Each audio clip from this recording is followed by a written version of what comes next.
Jared Falk, thank you so much for being here.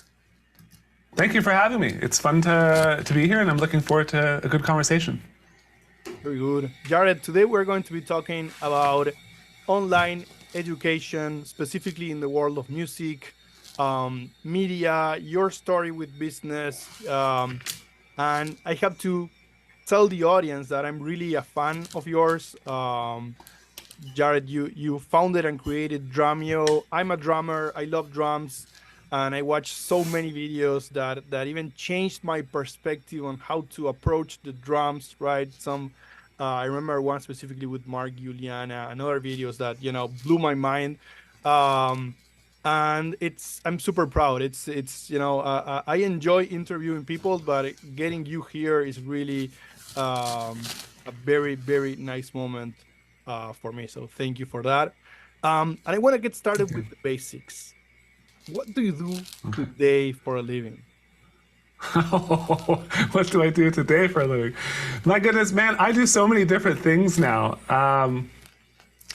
Last week I was filming a new reality show for musicians called Everyday Musician. Yesterday I was sitting with lawyers in a mediation brief in a really not a fun situation.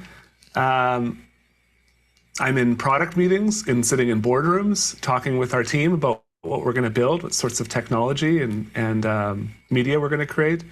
And I'm in marketing meetings, dreaming up new types of advertisements and things like that.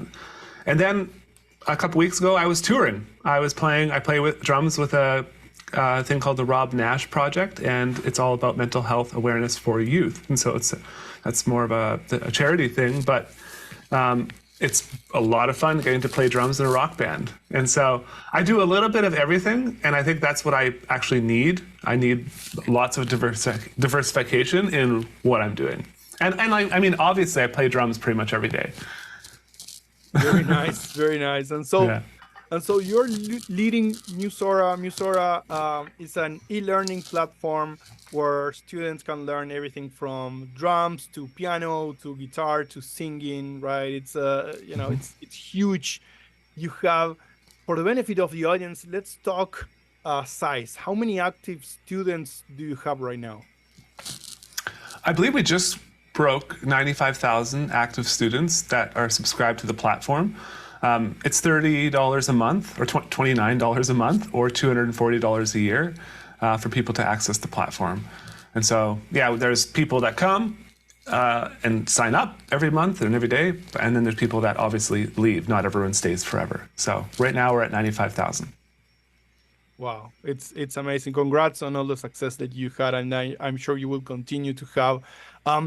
Business-wise, right? What are your biggest challenges today? You talked a lot about things that are going on, right? Is it similar platforms out there that are competitors? Is it new technology like AI coming in? Is it the way that students consume content? Is that changing, as you get more younger generations? Is it growth?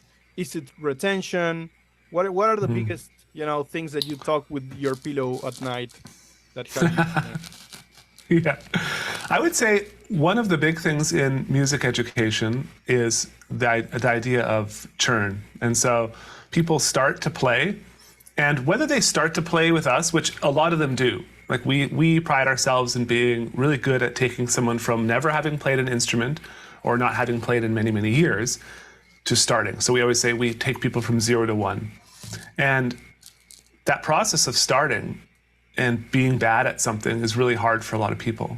And so as they go through that, the education and who they connect with really does matter. And it can have an effect on whether they stay playing after 30 or 60 or 90 days, or whether they decide, you know what, this isn't for me. I have no rhythm, or I can't sing, or I can't hold a tune.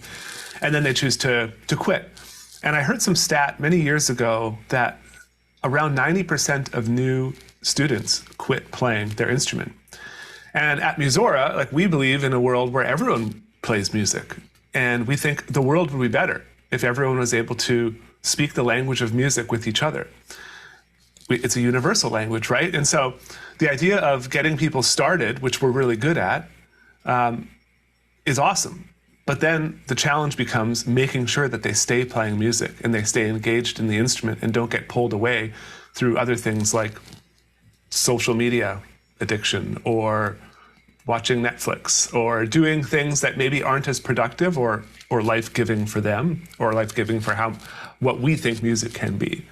And so that's definitely a huge focus of ours is start, we're good at, stay is what we're really focusing a lot on now. And that comes in, when you think of the numbers, that comes in the form of retention and churn.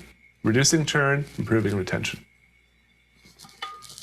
And so is frustration one of the biggest reasons that people leave? Is what you were saying about, I mean, it's hard, right? I mean, you can do a few things, but then you hit a wall in your learning curve. And then you were like, oh, no, too much effort. Is that a generational thing? It happens to everyone, no matter, where they are in their lives. What do you see on that front? I think it's similar to fitness. Like I work out through periods of time and then I stop working out. And there's certain triggers that keep me coming back to doing that sort of exercise because the practice or the exercise in the case of working out isn't always the most fun thing, but you feel really good after you're done it. You've got that dopamine hit, you got that reward, and you're always happy after you exercise. But going into it, you're like, I have to do this again. And I think practicing music and being bad at something, like especially for a lot of adult learners, which is the type of people who use Musora. We have a lot of young students for sure, but a lot of people that come to Musora are kind of rekindling their love for music. Maybe they played when they were in high school or up until their early 20s and then got busy with work, had some kids, just didn't have the time for it. Now they maybe have a little bit more time, they have a little bit more money, the kids are growing up, and they want to, start playing music again. But going back to it, it's this period of time where they're really like not good at it. And so, that element of frustration and then feeling like, I guess they have a lack of belief in themselves and they are not able to stick through that period of time when practicing is really, really hard because they suck. And as adults, especially, like, I don't know if you've tried to learn something brand new as an adult, but it's very, very difficult. Like my friends keep trying to get me to go to Brazilian Jiu-Jitsu to learn this new thing. I'm like, I don't know if I'm going to go there and roll around on the floor. And like, it's starting, I have no skills in that area. So it terrifies me to go and start something from zero like that when I know what I'm good at because I've been doing it so long because I'm a little bit older now.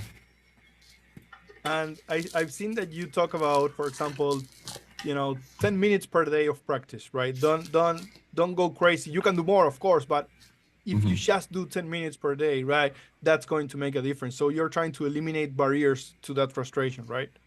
Yeah, the more we can improve accessibility and fun behind their instruments, like if we can make their practice time seem fun, if we can make the learning invisible, so they're learning stuff, but they're just having fun or enjoying their time watching a video, and they're like, oh, this is actually a lesson, this is actually teaching.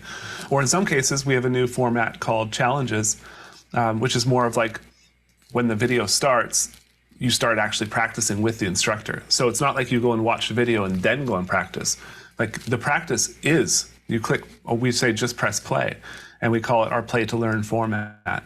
And so that's where if we can make it enjoyable for people, if we can kind of hide the boring practice and this sort of thing, we find that more students are sticking around. Also, another point on that is because music is social and because music is a language, the idea of practicing and learning with other people is really important. And I think that's where, like a lot of some of the other solutions online for education, like where it's like a video game where you're just conversing with a computer and they're telling you whether you're doing it right or wrong.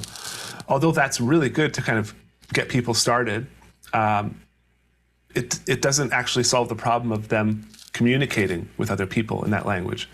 And so we think that's really, really important at Musora, is the idea of other students connecting in their learning and their practice, and it helps them know that they're not alone, that we're sucking together. Yeah. Or eventually with all the different things that you're doing, even creating a band, right? I mean, to me, it changed everything. Yeah. Learning on my own and being able to play with others. Just for example, I played funk rock all of my life, right? And in close to my 40s, I said, hey, I want to get into jazz, right? And I started going to a professor and blah, blah, blah, blah, and everything is beautiful, but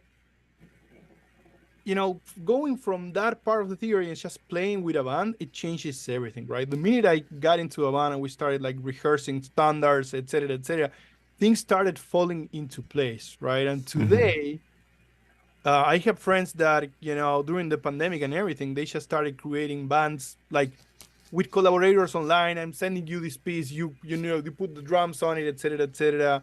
Yeah. Is that a big part of what you do as well?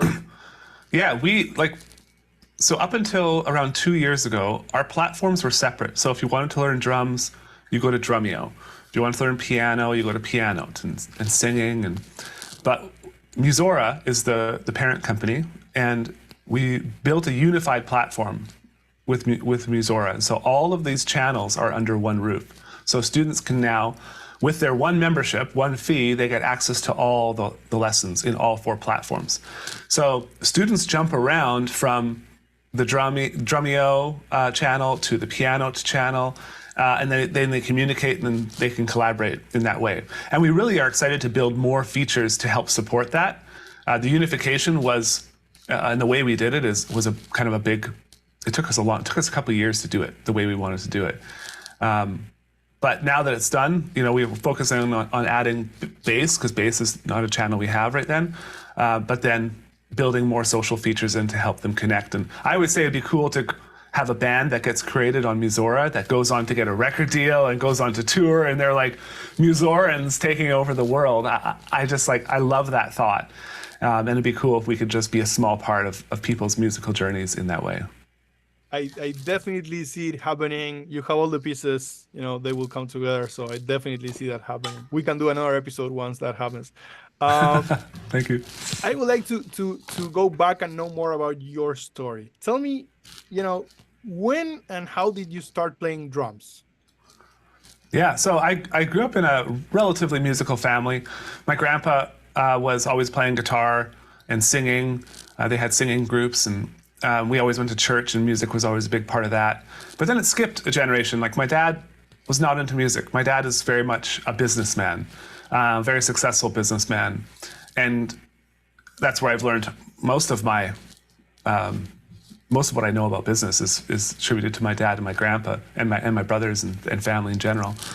But so I didn't really start young. I started when I was 15. I saw some kid, he was air drumming in choir class. And I'm like, he was air drumming it perfectly. Like, it looked so fun. And I had never tried the drums in my life. I'd never sat down behind a drum set, but I went home and I told my parents, I'd like to play drums. And they're like, what? So they had a drum set in storage that my grandparents had bought for my dad and my aunt in the early 70s. And I still have the drum set now. It's a Pearl kit. And they put it out of storage, and they got it fixed up at the local music store, and they brought it home and set it up. And I remember sitting there the first day they brought it home, and it was kind of a new thing in the house. And I have 4 siblings, and so all of my siblings were there just testing it out, hitting things, trying to play a beat. And I was just sitting back, and I was just watching them, and I waited until it had kind of worn off for all of them. They all kind of got bored quickly. And then I went there and I sat down and I started tinkering and playing. And ever since then, it's just been like absolute love for drumming. I wouldn't say addiction, because addiction has such a negative connotation, but I play all the time. Like, there's a drum set right here, right beside me, and there's sticks everywhere. And so drumming is part of my life now. It's a decision, to start was, I think, one of the best decisions I've made for my life, because it gives me so much in my life. Was that do you remember the magic? I'm sure it was a magic moment, right? But can you elicit the feelings of magic that happened that time? Do you remember, like? Oh, dude, I remember the first time I got a syncopated beat where it was like a cowbell, like a quarter note, boom, ka, and then I put the bass drum on the and of 3, boom, cha, beat, boom, ka, boom. And that, like, oh, my limbs are doing different things at different times. And I remember just being like blown away. I feel like I'd unlocked a new level. And that sort of progress, that quick progress I had in the beginning, because I was just so obsessive about it, was really motivating for me. And so like I rolled through teachers. I think I had 10 teachers within the first 2 years of playing. And within 2 years I was playing within 1 year I was teaching and playing in church and things like that. And within 2 years I was playing in a band where every 7 days it was like for 1,000 or 1,500 people. And so I really was obsessive about it and I loved it. Wow. So I'm guessing that from that moment, did you make up your mind like, okay, I'm going to make a living out of something related to music? Or were you still like, hey, maybe I do this as a side thing and I'm going to study to become a whatever? Yeah. I was really, for some reason, I was like, my dad was in business and I was really into the self-help business books like Rich Dad, Poor Dad and Cash Flow Quadrant and Michael Gerber book. I'm blanking on the name. But there's all these business startup books and business philosophy and self-help, like Brian Tracy stuff. And I was consuming a lot of that when I was 17 and 18. And the idea of like doing something that you're absolutely in love with, I liked that idea a lot.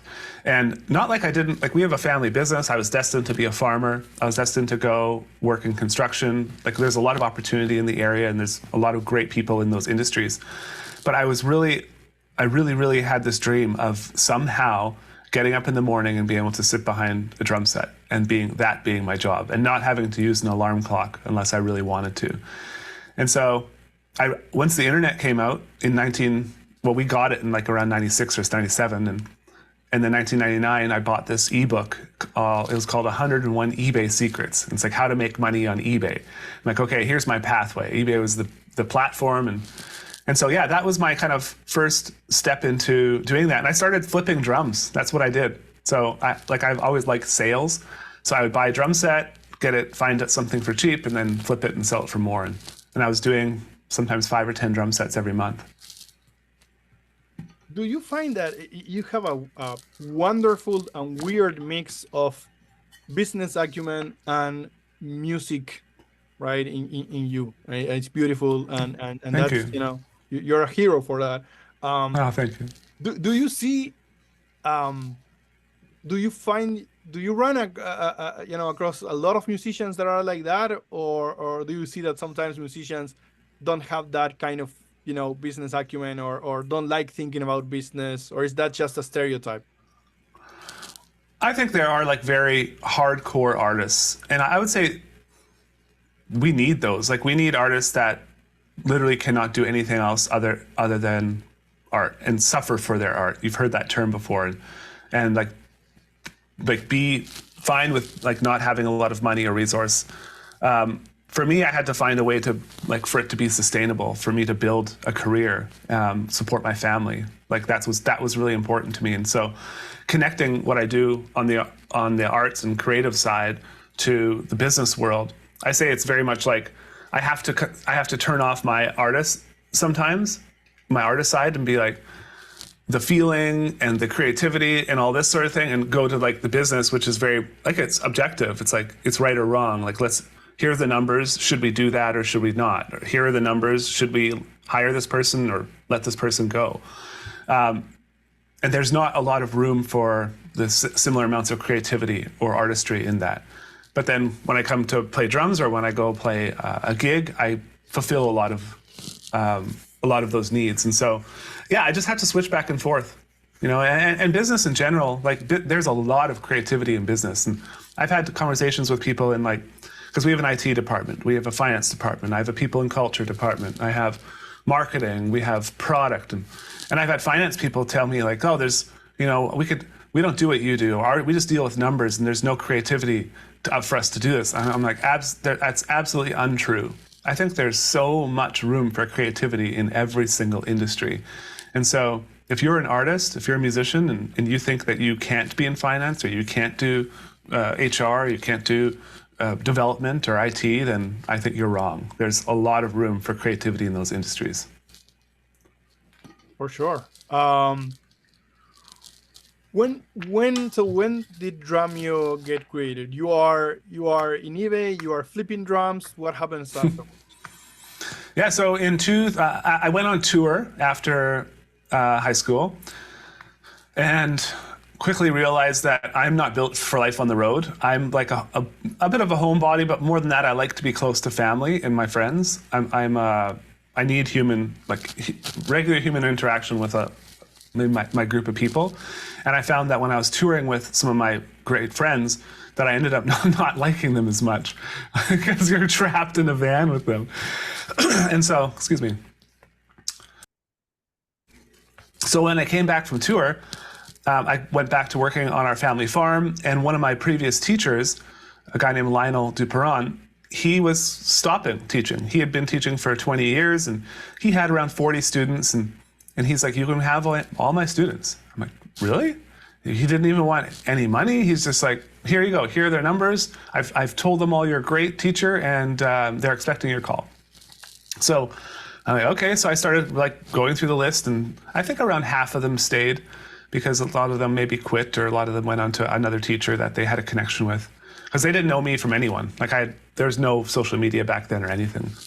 But one of the students was a guy named Rick Kettner, and Rick was a very avid drummer. He was practicing a lot, but definitely very technically minded. When his drumming I always sound very robotic, and we always worked on groove and feel. It's can you just make it feel a little bit more slimy or slippery? And I use all these weird words, and he's trying to quantify it, tell me where in the beat I should put this note. But me and him just got along really good, because his dad was also an entrepreneur, a very successful entrepreneur. And Rick, when he was 16, he actually dropped out of high school to go work in the world of Palm Pilots. I don't know if you remember those Palm Pilots, were probably one of the first touchscreen devices. And so Rick was a bit of a techie, and he understood how to put up websites and that sort of thing. And he had filmed a video on teaching the heel-toe technique, which is a technique on the drums where you could do 2 strokes with basically 1 motion. And so it's a way to just build efficiency and speed. And he had been chatting in forums, in the Pearl Drummers forum, and people were just asking him questions. So he said, I should just film a video. So he filmed a video. He put it in the forum, and it got 12,000 downloads. And he was telling me this in a lesson, and I'm like, 12,000 downloads? And I had been researching, because I've read my eBay secrets book, the idea of digital products and selling something that's intangible. And I said, well, 12,000 people downloaded that. And by the way, there's no YouTube, there's no Facebook, there's no Twitter, or X, whatever you want to call it.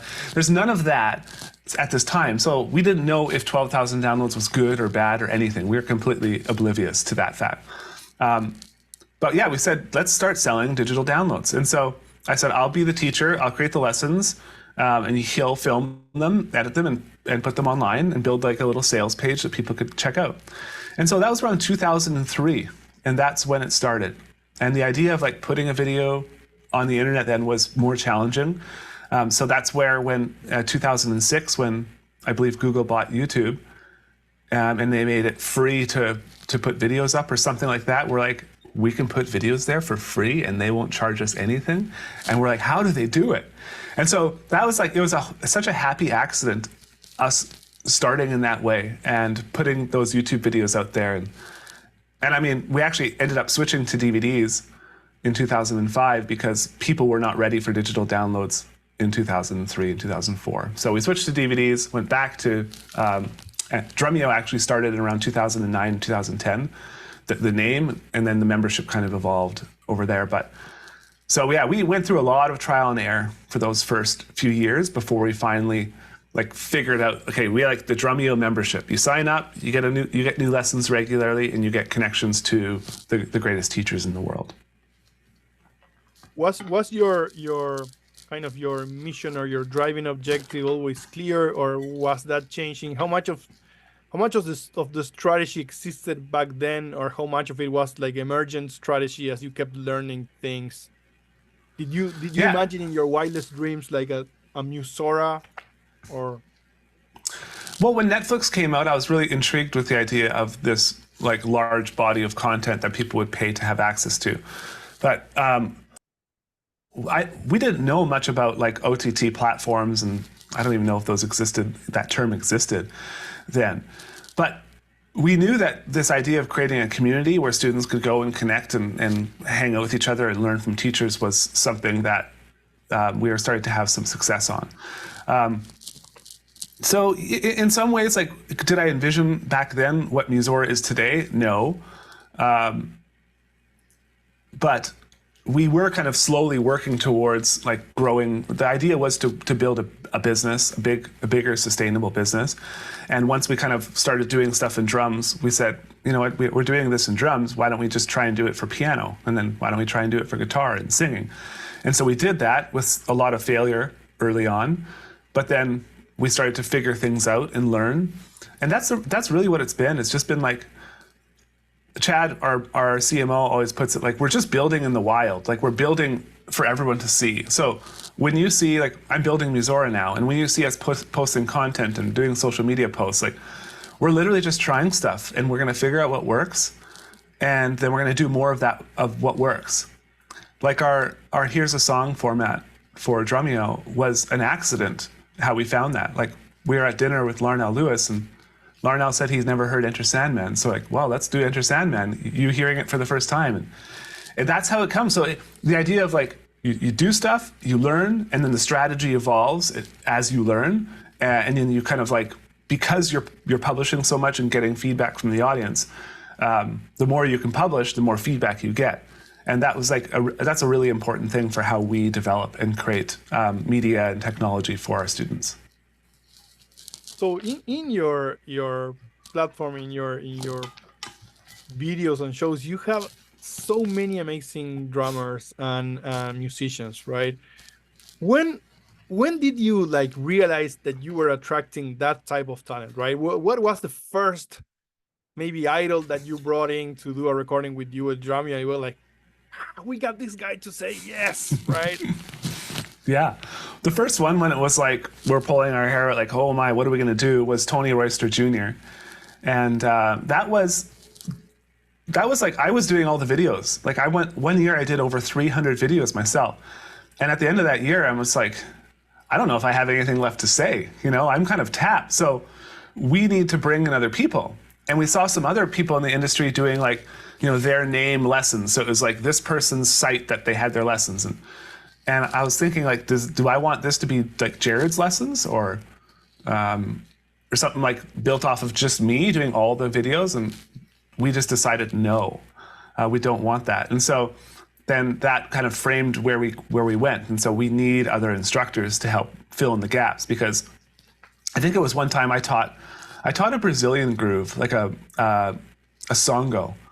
And like, I'm like a white guy from Canada, and I grew up playing in like Christian music and heavy rock. Like, I don't have like to play samba and baio and songo. Like, there's culture there. Like, there's like you have to have almost grown up in it. It has to like seep out of you. And so although I can play the notes, I cannot play it authentically. Therefore, it's like hard for me to teach in that I can tell people the notes, but I needed more history. I needed to actually have more depth there. And so that's another thing that really framed us working with experts. But the way that went is like we connected with industry. So we connected with Yamaha and Roland, who were very supportive in the early days and started sending us artists. Yeah, and the first artist was Larnell Lewis, then Kenny Arnoff, then Sonny Emery, and then Tony Royster Jr. I believe those were the first 4 bigger artists we had, starting in around 2014 or 2015. That's absolutely beautiful. And so the next question, I know the answer. I was going to ask you, where and how did you learn about business, right? And it's your dad, it's your family, and that's a beautiful story. Did you ever go to business school, or was it all books, family, and doing, and just, you know, the entrepreneur's act of building and doing, right? Yeah, that's basically it. I never went to business school, but we kind of went to the school of hard knocks, as cliche as it sounds. But when the internet was in its early days, it was a matter of like survival. Like new education platforms would come out, and within 6 months they'd be gone. But they'd come out and they'd just like start advertising like crazy, and you're like, oh my, we're gonna get taken over, we're gonna get usurped. But no, they'd be gone.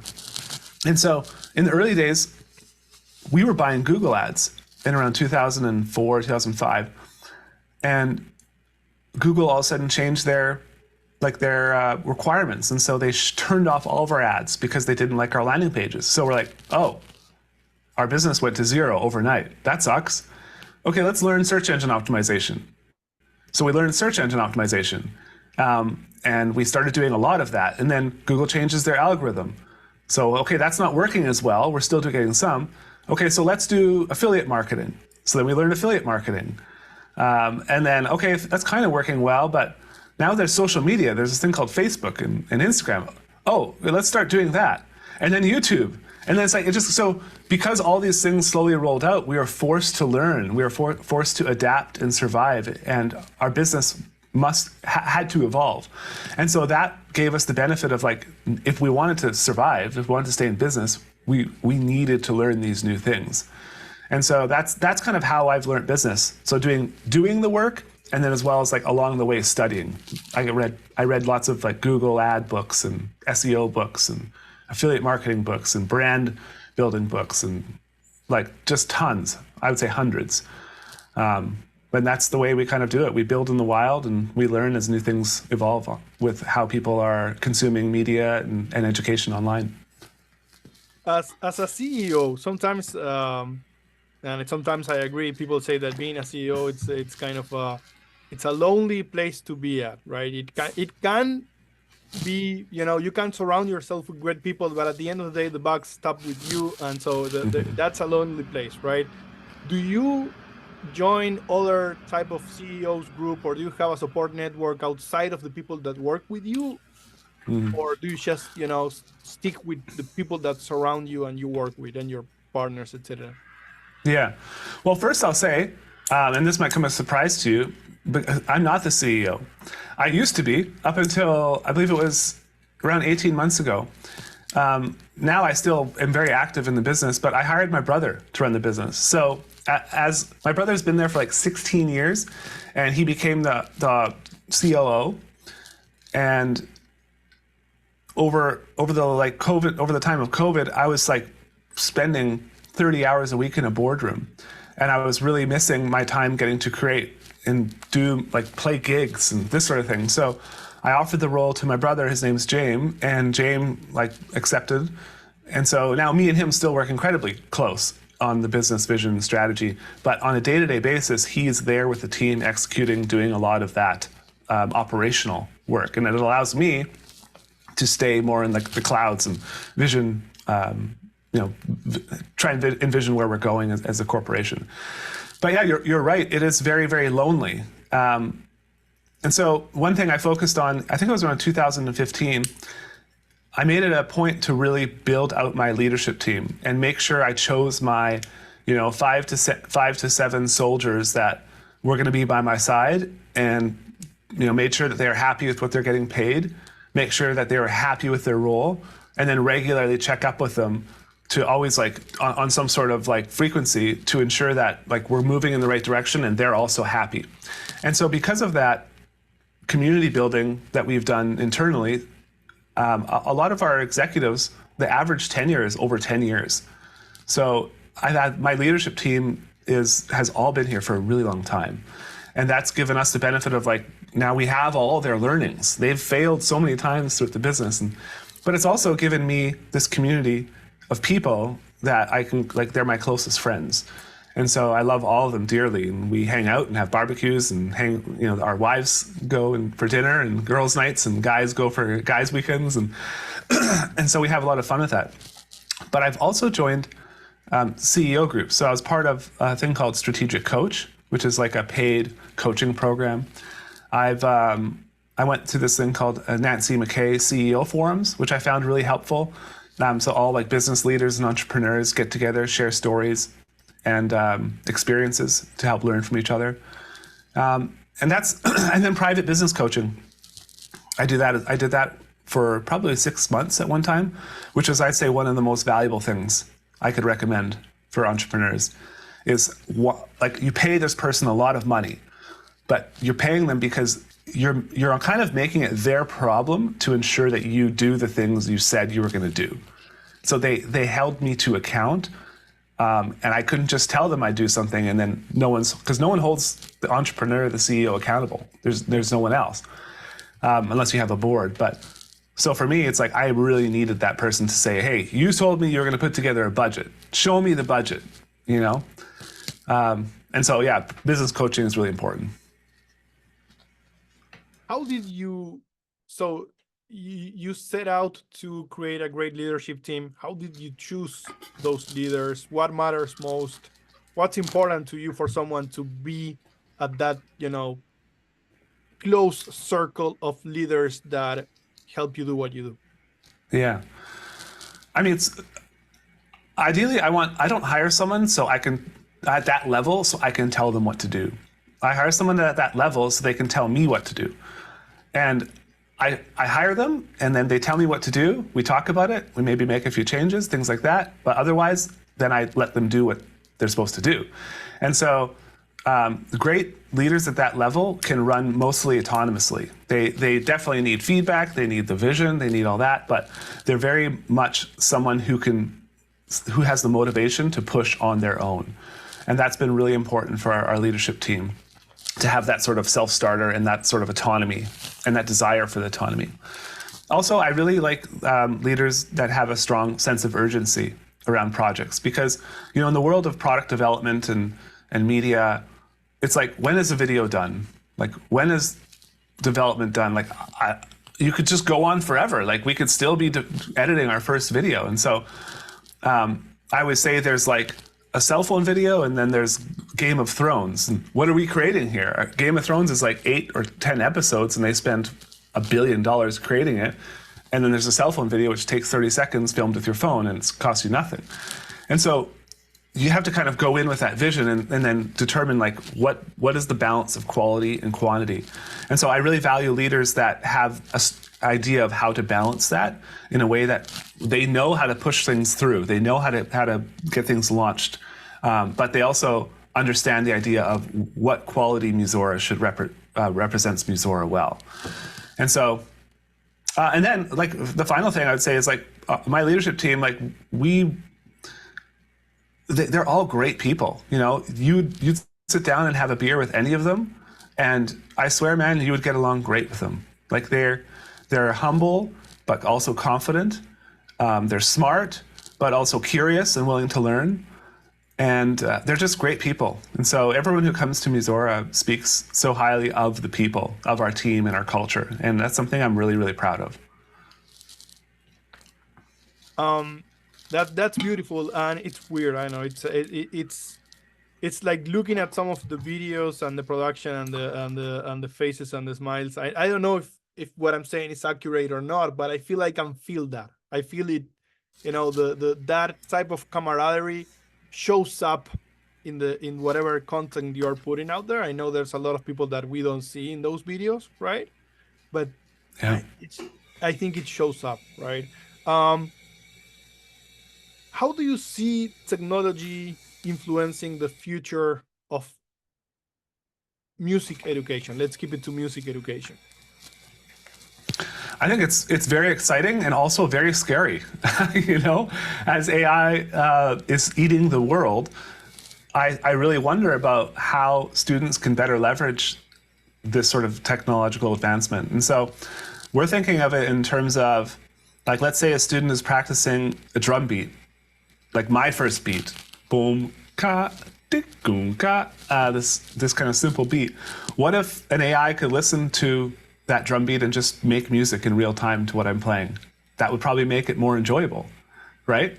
It could analyze the time. It could decide what works good with it. I could maybe select some parameters, and I'm now it's whether it's making me a play along in real time.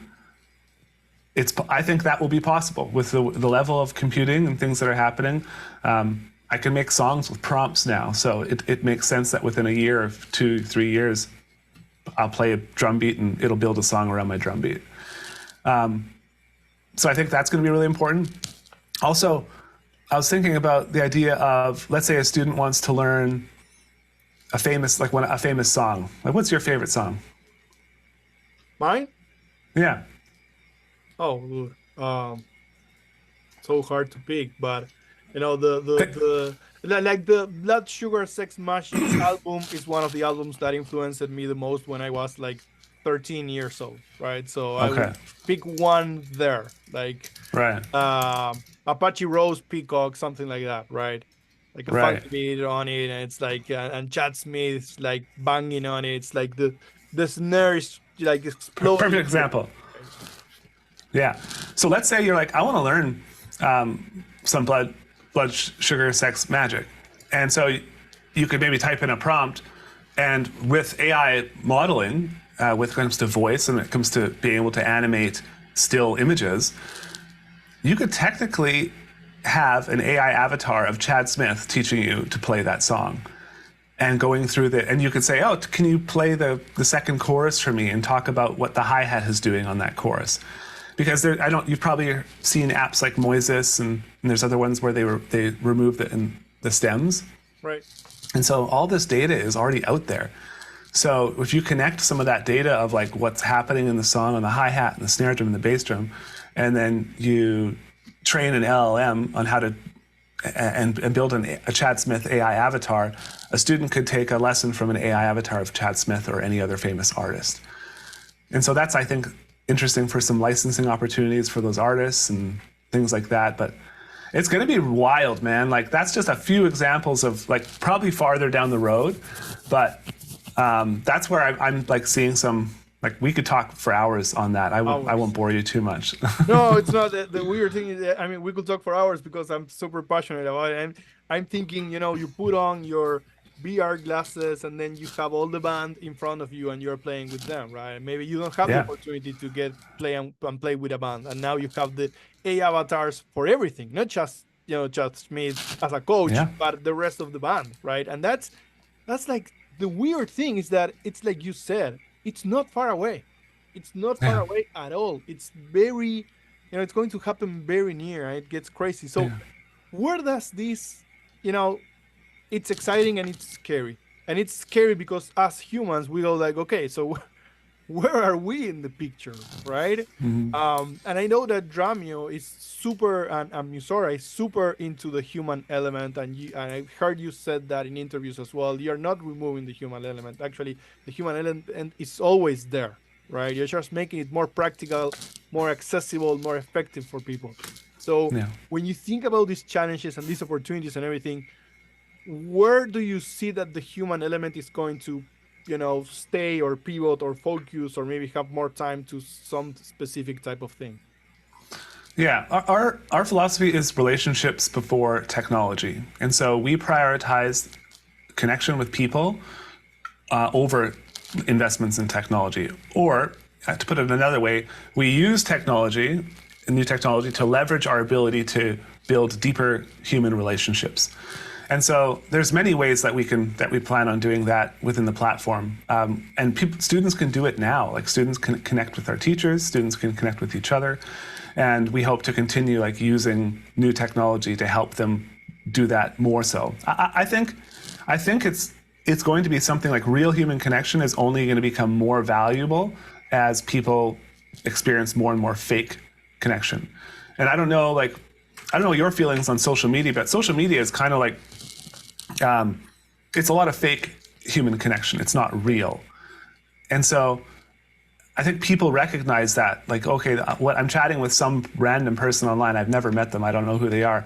But so the idea of then having a person that they know or they've connected with on a deeper level that is a human, I think is only going to become more valuable. So I'm not too concerned about that. I think AI and new technologies is going to help us do a better job of building things that allow people to connect. More for everyone. Yeah. So maintaining a strong online presence nowadays is like you have to do it, right? Whatever you're doing, you have to do that. You have an amazing, and you have built an entire, empire on that. What are your thoughts? What will be your advice for anyone listening, they don't know. They just follow a few people on a few. What should they do? How do they get started? What would be your advice to them? So with online content, essentially. Yeah, and building an online presence, like an online brand for for themselves, for Yeah. themselves, right? Yeah. So when it comes to brand building online, the easiest way is through social media: YouTube, Facebook, Instagram.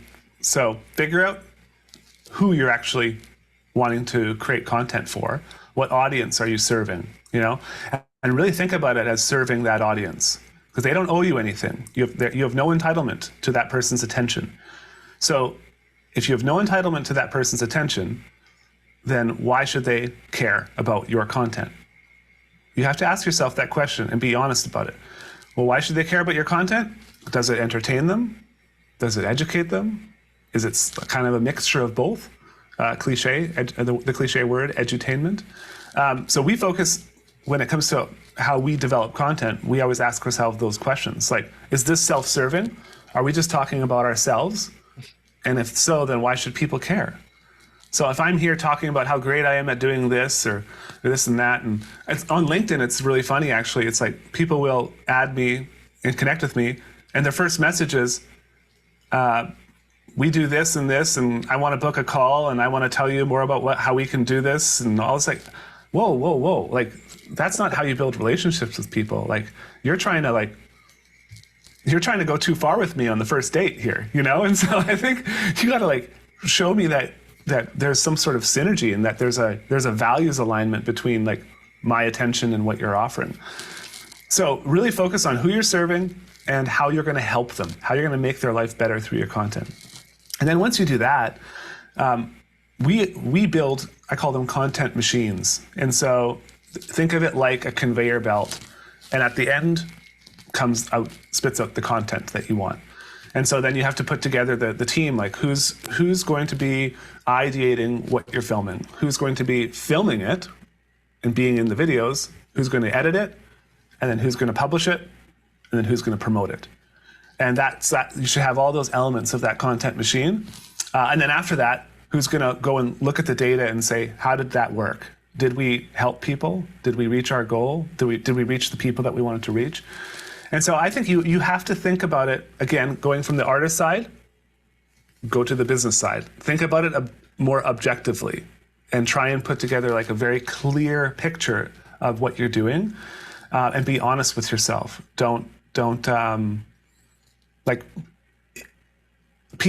It should be easy to know that someone is going to get value from this or not. And if it's in any way self-serving, it won't work. So it's really important that you really, truly try and add value to other people's lives and not just trick them into watching something. I love it. Thank you. One last question to you, Jared.